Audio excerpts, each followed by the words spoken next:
দ্বিতীয় স্বাধীনতা বলে কিছু নেই, মির্জা আব্বাস। বিএনপির স্থায়ী কমিটির সদস্য মির্জা আব্বাস বলেছেন, জুলাই আগস্টে ছাত্র জনতার আন্দোলনের মাধ্যমে নতুন করে স্বৈরাচারকে তাড়িয়ে স্বাধীনতার নতুন স্বাদ পেয়েছি। অনেকে একে বলেন দ্বিতীয় স্বাধীনতা। আসলে আজকের স্বাধীনতা দিবস প্রমাণ করে দ্বিতীয় স্বাধীনতা বলে বাংলাদেশে কিছু নেই। যারা বলেন তারা আজকের স্বাধীনতা দিবসকে খাটো করতে চান। ৭১-এর স্বাধীনতায় তাদের কোনো ভূমিকা ছিল না। আমি বলবো তারা যেন এখানেই বিরত থাকেন, এই স্বাধীনতা দিবসকে যেন সম্মান জানান। গতকাল স্বাধীনতা ও জাতীয় দিবসের সকালে সাভারের জাতীয় স্মৃতিসৌধে শহীদদের প্রতি শ্রদ্ধা জানানোর পর সাংবাদিকদের এক প্রশ্নের জবাবে এ কথাগুলো বলেন মির্জা আব্বাস। মির্জা আব্বাস বলেন, প্রতিটি দলের নিজস্ব আদর্শিক জায়গা আছে, যার যার মতাদর্শ আছে, সবাই যার যার মতাদর্শ থেকে কথা বলে। এটাকে আমি অনৈক্য বলবো না। এমন সময় যদি কখনো আসে জাতীয় বৃহত্তর ঐক্যের প্রয়োজন পড়ে, দেশের স্বাধীনতা সার্বভৌমত্ব রক্ষায় ঐক্যের প্রয়োজন পড়ে, তখন আমরা সবাই এক হয়ে যাব। এখানে কোনো ভুল নেই।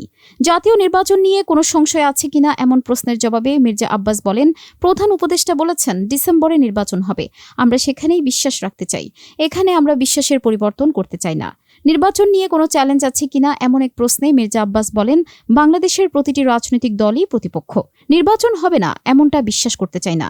ডিসেম্বরে নির্বাচন না হলে বিএনপির পদক্ষেপ কি হবে এমন প্রশ্নে মির্জা আব্বাস বলেন, নির্বাচন হবে না এমনটাই আমরা বিশ্বাস করি না। তেমন কিছু হলে সময় এলে দেখা যাবে।